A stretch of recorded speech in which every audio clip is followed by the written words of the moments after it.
Ito ay rated SPG. Striktong patnubay at gabay ng magulang ang kailangan. Maaaring may masiselang tema, lengguwahe, karahasan, sexual, horror o droga na hindi angkop sa mga bata.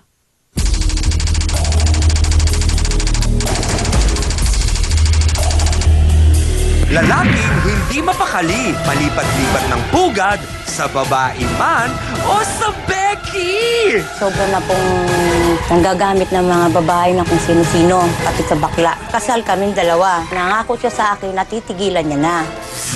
Hinahanap ko kung sino kaya magsustento sa akin. Gusto ko lang tingnan ko galing niya kung okay. Kasi ayaw ko lang sa kanya yung bunganga niya. Nagpakasal nga, binabalik-balikan naman ang mga ex niya.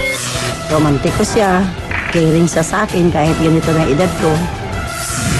Kung mahal mo ako, i-give up mo sila lahat. Wala akong pakialam kahit saan kayong simbahan ikinasal. Ang labanan natin, puso, hindi papel. Mainit ito! Tara! Face-to-face na natin ito!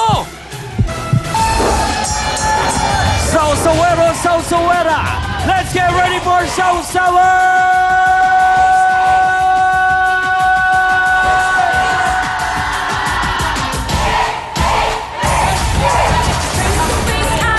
Harap na naman tayo mga kapatid! Sugod na! Uy! Face to face na! Sa pula, sa puti! Hala!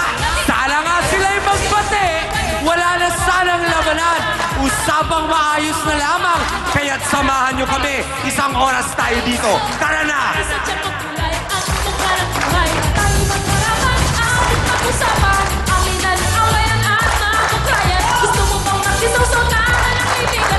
Mga kapatid! Ano ang sigaw tuwing umaga?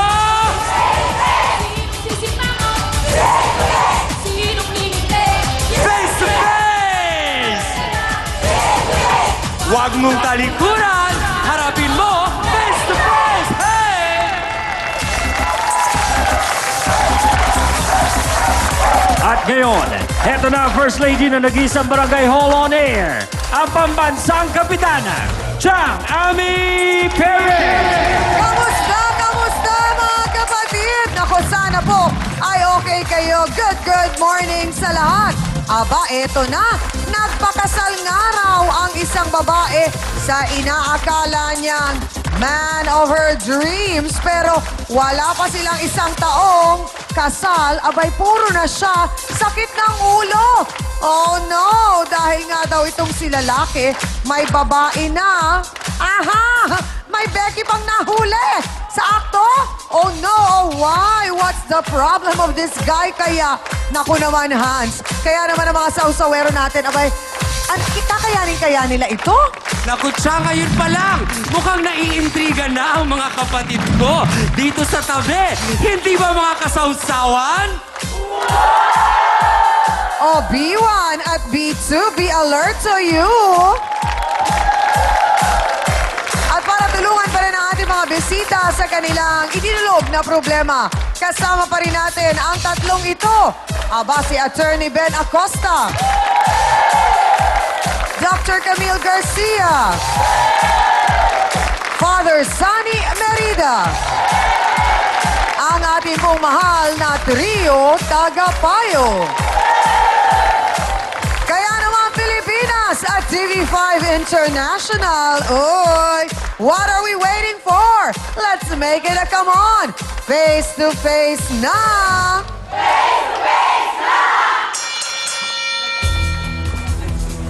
Biyuda siya at muling nagpakasal dahil inakala raw niyang ang lalaking pinakasalan abay ang siyang magdudugtong ng kanyang naudlot na kaligayahan. Pero palang gano'n, naudlot na kaligayahan. Abay pero imbes na katahimikan ng buhay, sakit ng ulo raw ang kanyang napasukan. Bakit naman kaya? Tanungin na natin sa kanya mismo, kay Aling Estrella Evertan. Pasok! Face to face! Face to face! Hi, Ate Ever. Magandang umaga sa'yo. Magandang umaga po. Kamusta ka Kasama kami. naman? Hindi po mabuti. Naku, bakit nga ba? Yun nga yung tatanungin ko. Bakit masakit ang ulo mo? Sa dami po ng trahedyang nangyari sa akin, tuloy-tuloy po hanggang sa ngayon, sobra pong sakit sa ulo. Oh, ano itong sakit sa ulo na ito? Paano nagsimula? Kasi bago naman naging kami po ay magkabarkada, Mhm. magkaibigan po. Hingihan niya ako ng sama ng loob. Sino itong problema. tinutukoy mo na tao na ito? Yung asawa ko po ngayon, Anong pangalan niya? si Jack po. Si Jack. Saan kayo nagkakilala? Barkada ko po yung kapatid nung kaibigan niya. Okay. So minsan pagka meron po kami mga get together, Mhm. may mga okasyon, kami po ay nandoon palagi. Nakikita. Opo. Oo. So, paano kayo naging close? Pakilakilala. Mga hanggang ilang sa- taong ka nun? Ano po, 37, buhay pa po ang asawa ko una. Ah, may asawa kang una. Opo. Oh, pero masasabi mong hindi ka naman nagtataksil noon sa Ay, mister wala mo. po. Oh, wala. Wala po. Okay. May anak Totally. kayo nung una mong asawa? Opo, meron po. Okay. So, ito po, nung nabiyuda na po ako, 2009, Siyempre, nalaman niya po yon. Nalaman ni Jack? Opo. Oo. Eh, hindi ko pala alam. Siya pala ay matagal lang may pagtingin sa akin. Oh! So, paano mo nalaman na meron pala siyang pagtingin? Inamin? Sinabi? Inamin niya po. Naligaw? Oh. Inamin niya po at saka talagang sinuyo niya ako. So, sinagot mo na siya. Hindi po, ang ganito kasi, bago ko naman siya sinagot kasi, alam ko na yung mga kalokohan niya. Oh! So, ano yung mga kalokohan na yan? na alam mo? Yung kay Matrona po. Ay, sino si Matrona? Si Bruja. Kung tawagin ko Oh. yan, ay yung Bruja. Hindi yan alak. Hindi po. Ah. Bruha pa, ano ba yun? So, may babae siya. Babae siyang Okay. matanda. Anong pangalan nung Matrona na yon? Katukayo niyo po, ma'am. Aka Sa amin. pangalan Opo. ko! Ami din po. Ami! Oh! Eh, Dalaga ba dinagkaran- yun? Biyuda din po. Oh! So, nung naging kayo, paano Binigyan ko yun? siya ng kondisyon.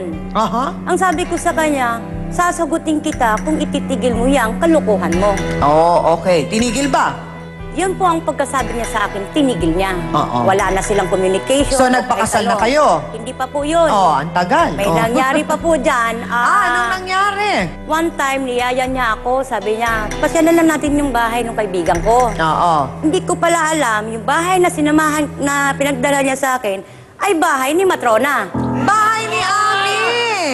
Paano mo nalaman kay Ami pala yun? Eksakto po, pag uwi namin doon, nandun kami nagpalipas ng gabi kasi malayo po ako, Pasay, Sinubaliches. Oo. Sabi niya, sige, dito naman na ikaw mag-stay. So, natulog ka doon? Natulog po ako ngayon doon. Diretsahang tanong. Opo. Nag-something?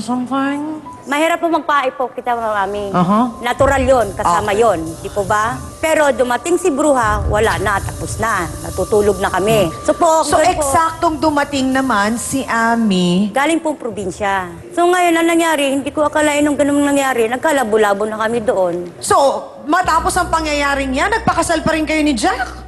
Hindi po kasi, I saw the Marami sign. pa po, marami pa po kasi Opened nangyari. up my eyes, I saw the sign. Ang dami ng senyalis nun, ha? opo. Oh, hindi nagpakasal po pa rin kasi- kayo. Dahil nga po sa nangyari na iyon, nung ako po'y umuwi kasi hinarangan niya po si Ami para No. ako po'y makauwi ng Pasay. Si Jack po ay sumunod sa akin sa Pasay na may saksak na ang likod. Okay. Dahil Sinaksak sa siya ni nagalit si Ami. Opo. Oo. Sinaksak So, siya ikaw ng naman, ang buntot ng pakiramdam pagi. mo, eto na to the rescue si Jack at ikaw ang pinipili, kaya nagpakasal kayo. Opo.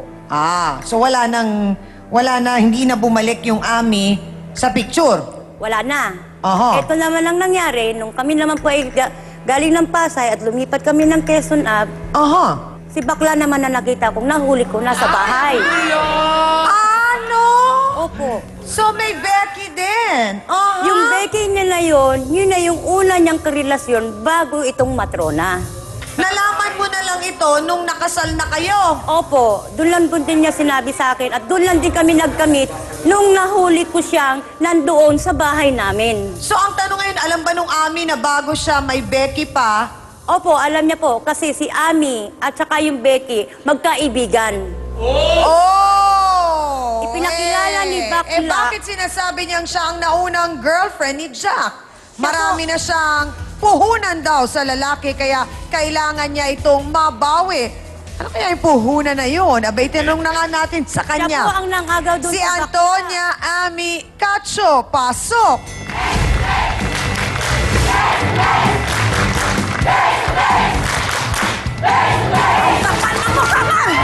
Sandali lang, Ate Ever! Sandali lang!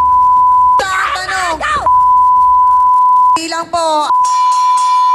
Ano po yung sinasabi niyong naging puhunan ninyo kay Jack? Ang mukha mo. Walang trabaho po si Jack. Akong bumuhay kay Jack. Nang ilang taon? Sigurado ka? Na 2 taon po kami nagkarelasyon. 2 taon? 4 na taon sila ni Bakla, kaya wag mong sabihin 2 taon lang! Ikaw ang nang-agaw sa kanya kay Bakla. Raw ang bumuhay kay Jack. At ito namang si Jack, ang pera yata ay binibigay kay Ever. Pero teka, meron pang ibang kwento ang kwentong ito. Pakaabangan nyo. Hihimay natin yon. Magbabalik po ang Face to Face. Lahat ng gusto ni Jack, binibigay ko po. Oh! Ano po ang tawag nyo kay Jack? Love. Love!